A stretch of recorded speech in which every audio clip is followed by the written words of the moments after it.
Hey everybody, this is LT with E5th, and today we're going to be talking about Joseph, son of Jacob and Rachel. Now, most people know the story about Joseph that, he was loved by his father, he had these dreams, he got sold into slavery by his brothers, he started working for Potiphar, and then he ended up getting thrown in prison. He ended up becoming second in command overall. Then he forgave his brothers. We're going to kind of break that down a little bit because there's 5 lessons that we can get from his story. Actually, there's probably more than that, but today we're going to talk about 5 of them.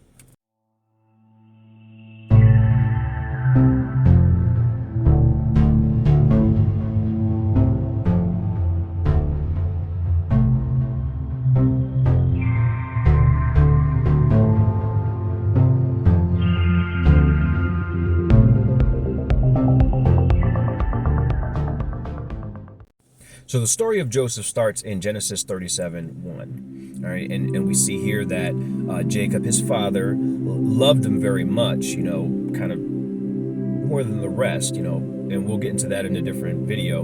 But he gave him this colorful coat, and Joseph runs to his brothers and he shows off this coat that his father gave him, and they don't even when they see him coming, they're like, oh, here he comes, So they already don't like him because they know that their father loves him more. And I'm sure that Joseph knows this as well.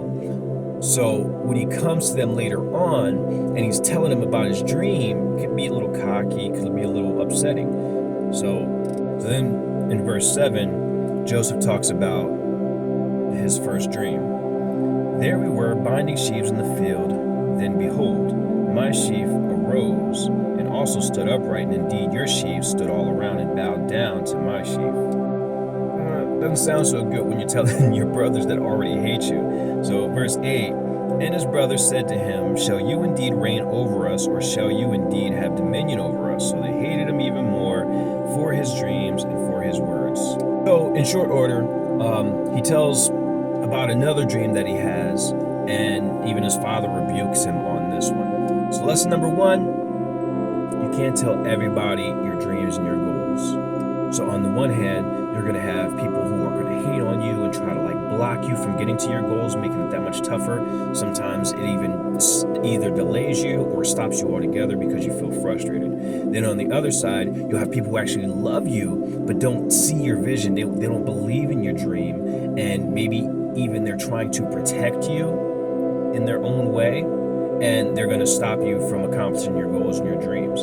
So you can't tell everybody your dream. Not everybody is going to go with you. Not everybody's going to, support you and push you forward towards that dream. Of course, after this fact, his brothers started plotting on him. They were going to, kill this guy. And so they ended up putting him in a pit and everything like that, and they were going to tell their father that he was dead, and then they were going to come back and kill him. But his brother Reuben was the one that said, no, let's not do that. Let's sell him into slavery. And so you would think that that's just a horrible thing, but in fact, his brother Reuben saved him from death. So, point number 2, sometimes those bad things that happen to you is not the worst thing that could happen to you. That bad thing that happened to you is something that might have stopped something else far worse from happening. Now, I'll give you an example that happened to me. I was on my way somewhere and I ended up getting rear-ended, and it wasn't that bad of an accident, but if I would have got to the other destination, it would have been far worse. And I won't go into detail with that because I'm going to keep this video short. But the accident that when I got rear-ended, it was nothing. I had a cracked light, but the person's car behind me, their car was really busted up.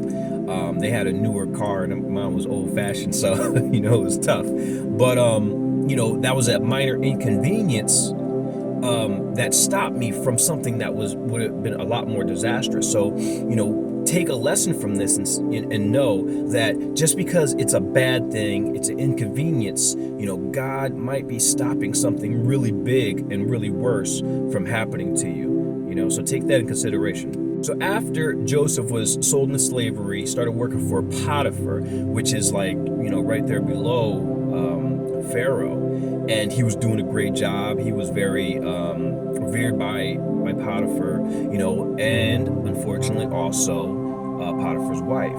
And so Potiphar's wife tried to get him to sleep with her, and he was because he was a good guy who was trying to do the right thing. And so she turned around, she lied on him. Women don't like to be, nobody likes to be denied, but women don't like to be rejected. So she lied on him, and he gets thrown into prison. Now, here is part 3. You could be doing the right thing and still get in trouble. Obviously, by not sleeping with her, he was doing the right thing. He was doing what he was supposed to do. But of course, he still got lied on, still got in trouble, still got put into jail. Now, you might be going through something at your job. You might be doing the right thing, and then somebody lies on you, or you might, and it could turn you. It could turn your heart hard. It can make you bitter. All these kind of things, But you got to remember, sometimes there's a bigger plan, and it's not only against you. See, him getting in trouble wasn't something he did wrong, and there's, of course he got every right to be bitter, but he shouldn't, but there's something wrong with her. There was something wrong with her situation, her mindset, her attitude, her character, and that put him in the position he was in.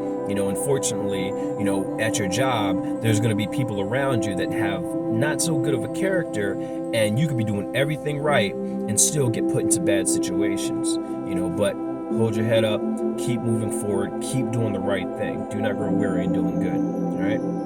Of course, even while he was in jail, he was still kind of looking towards the Lord, so he had other people that had dreams, and he actually helped them out by telling them what their dreams meant. So one's was not so good, one was good. The chief butler, not so good, he died in 3 days. The chief baker was good.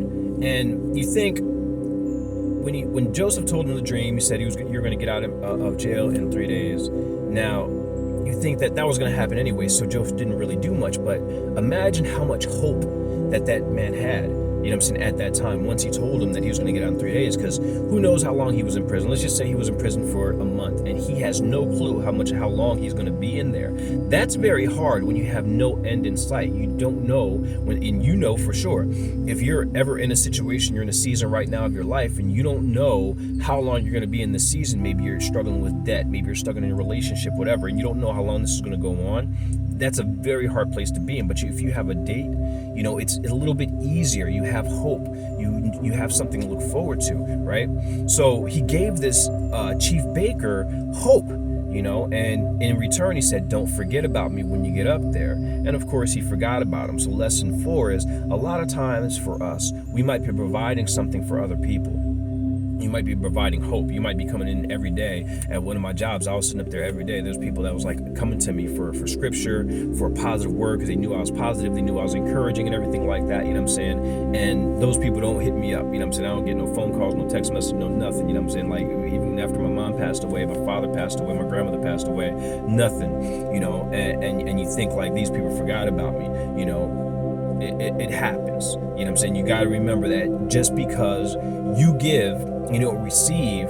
Sometimes you receive from other places, and the Lord will bless you. It's not an easy thing to continue to give out and pour out to other people, and they forget about you.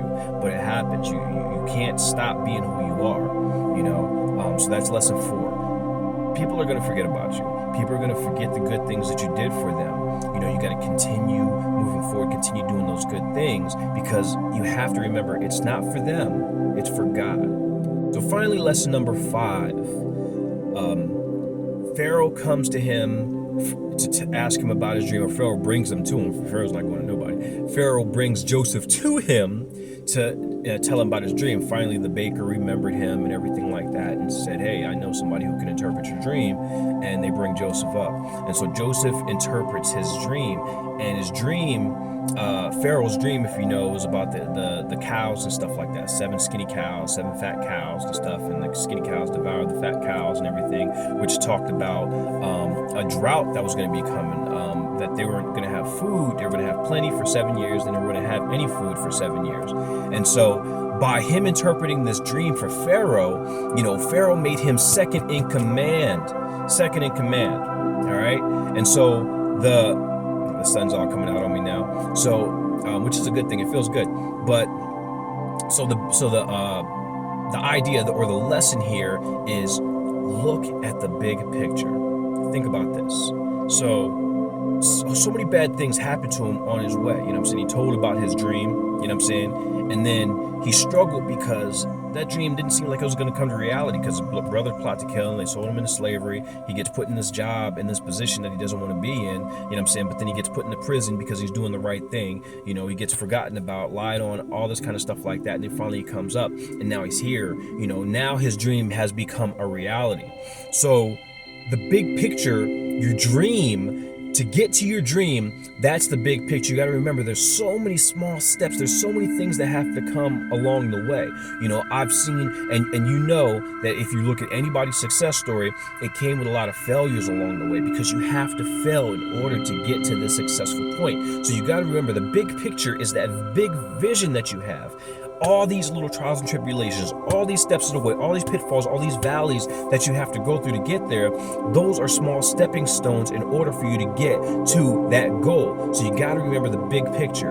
You know, he finally was able to realize the big picture of everything that he went through. And so even when his brothers came before him, you know, he could have been negative, bitter, and everything like that, you know, but he said, no, everything that you try to do to me, God made it for good. So he realized the big picture. So you might not be at that point right now where you can see the big picture, where you see what God was doing with your life, where you see why all this opposition, all these obstacles, all these barriers were in front of you that you had to get over, get past, get under, dig through, break through. You might not be at that point where you can see it. But trust me, if you think about the big picture, you think about the goal, you think about where you're trying to go, where he's taking you, trust in him, you'll get there. All right? Think about the big picture. All right, this is LT with E5th, man. I hope this blessed you.